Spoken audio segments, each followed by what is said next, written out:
where's the craziest the craziest lesson or location, or the hardest place that you've had to teach? I did it in a bike shed.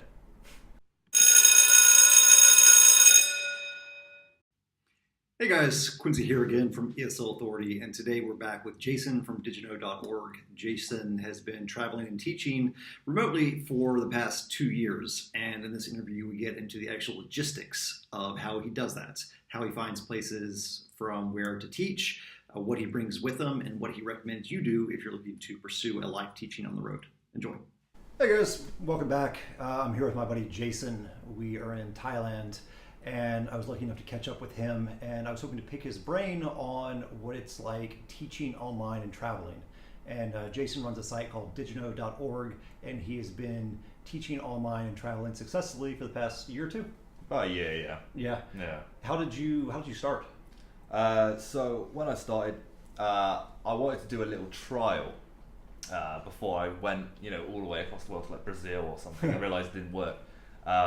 So I moved to Scotland. Okay.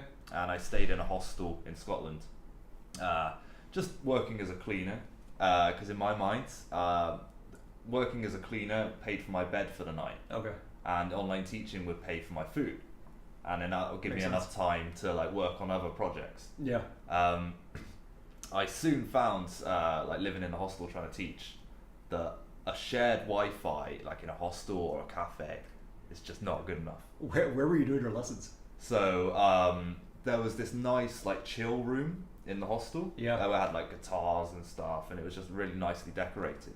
And I thought, hey, this would be okay. Yeah. Plus, it was the only place I was gonna like get a signal. And for one of my first classes, I got everything set up, and because I just started, I wasn't as confident with it as I was. Yeah. Now I'll just sing ukulele, puppets, no matter what. But I was like quite nervous. Reserved. Yeah, really reserved. Yeah. And I got it all set up. I was just about to do it. I had no idea if the Wi-Fi was even going to work. And then a guy and his girlfriend came in, like really loud talkers and stuff. And I was like, you're set up with your laptop. Literally, the kid just appears just as they come in, and just like my hopes crashed. And I spent like a long time trying to find good places to do it, and I went on some like crazy adventures, really. A follow-up question: where's the craziest place the craziest lesson or location, or the hardest place that you've had to teach? I did it in a bike shed. Where? It's still in Scotland. Okay. Probably shouldn't be saying this. I'll probably get in trouble with the companies, but it's really helpful for the experience there. I've seen your reviews. Like the kids love you, so I wouldn't worry about. Yeah. It's sometimes it's more about the interaction. Yeah. About where the classroom is anyway.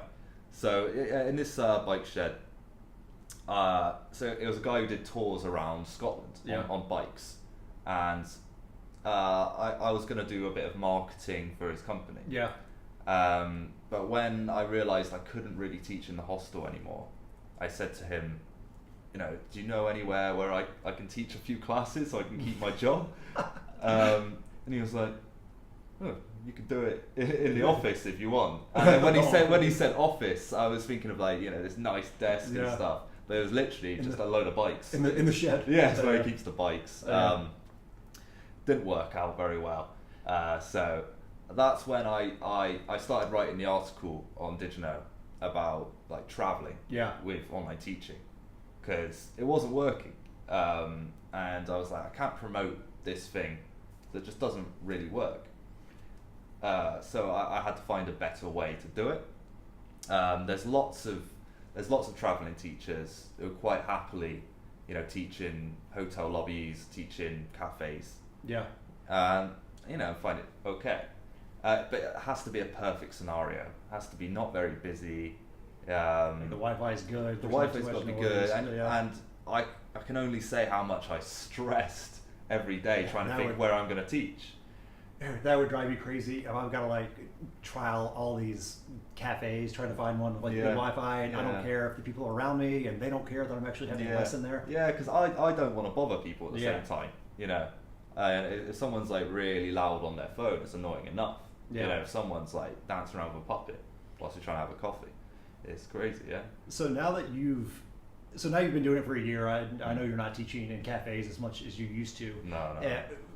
What are some things that people can do to have that good online classroom experience? Like, is it worth getting a private in a hostel? Should you find a cafe that's quiet? Like, how can they prepare themselves if they're going to embark on this online travel gig? So the thing that I wrote about, the best way to do it, is AirBnBs, for sure. Oh, nice. Yeah. So whenever you're thinking about like traveling, going to see a place, you can't do the typical experience of going to a hostel. So you've got to book this Airbnb. At least a private room, right? Yeah, at least a private room. You can do it in a hostel in a private room, Yeah. but it's all about the Wi-Fi. Yeah. Because Sure. you're not allowed to do like 4G with some companies.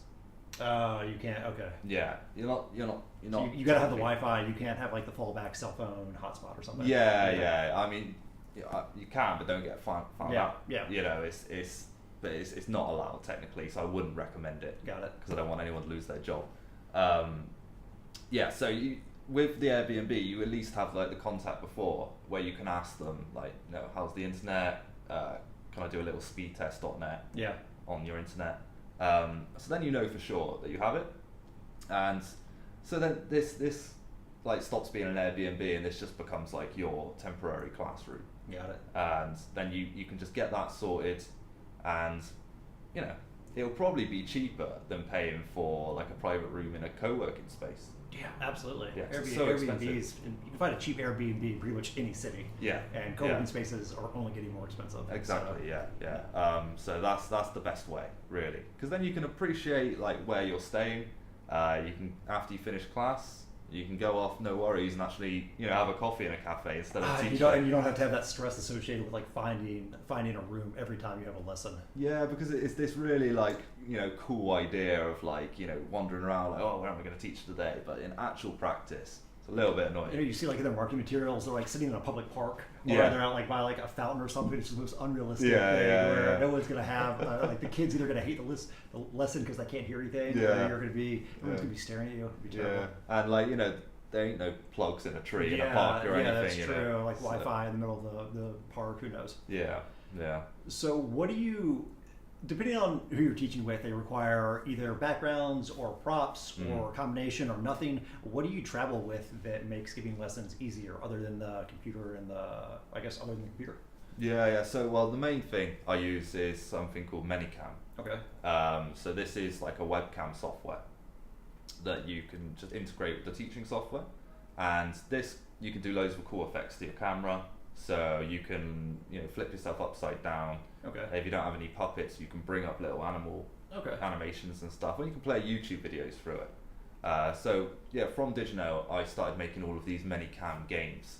Oh, that's pretty cool. Yeah, so because you play things like Hangman or Noughts and Crosses or whatever, tic-tac-toe, and showing my roots there. Yeah. And it can get a bit tiresome if you do a lot of classes. Yeah.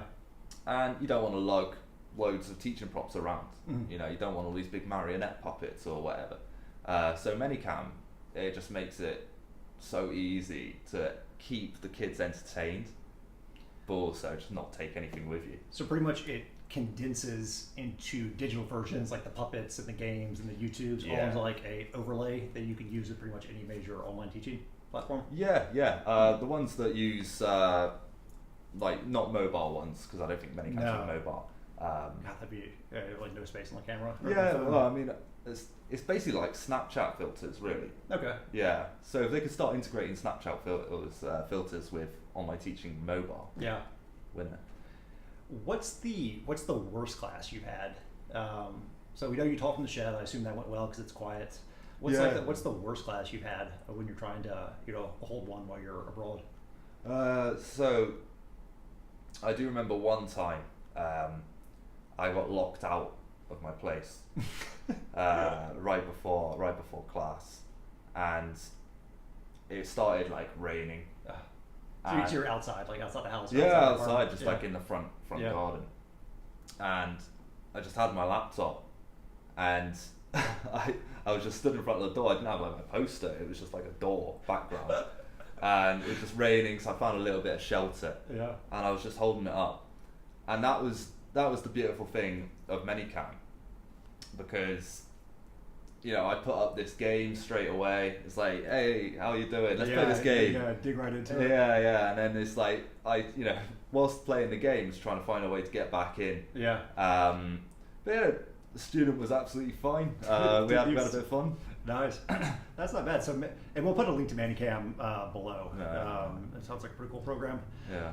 So, now that you've been doing this for a bit, again, probably for about a year or two on the road, what is the online teaching scene like when it comes to travelers? Like, is it growing in popularity? Are they everywhere? Are they nowhere? Are you alone when you're doing this? I'm pretty sure they're everywhere at the moment. It's really growing. When I'm with travelers, wherever I am, I always ask, how'd you keep going? They always say, online teaching. Or if they don't know about it, and I tell them about it, they've applied the next morning. So it's really like the entry point of online income. I think with online teaching, it's great for people who just love teaching. So ex-teachers who have families now, they don't have the time. Yeah. But it's something they can do to create an income. But also for travelers as well, just graduating university and want to travel but need money as well. It's a really easy, I wouldn't say easy, it's a simple path forward in order to fund your travels indefinitely. And that's why I wanted to write content to help people do it the right way. Yeah. Because I didn't want to be like a false hope peddler of you can earn money, see the world, no problem. And you're back in the UK just doing it and telling people how to do it. You're actually out here living it. Yeah, and I wanted to keep it realistic. Like you said before, you can't do it on a canoe boat. Yeah, there are limitations. Yeah. So I want people to get the right information. Yes, you can travel, but you have to do it in the right way if you want to enjoy the job and you want to stay in the job for a long time.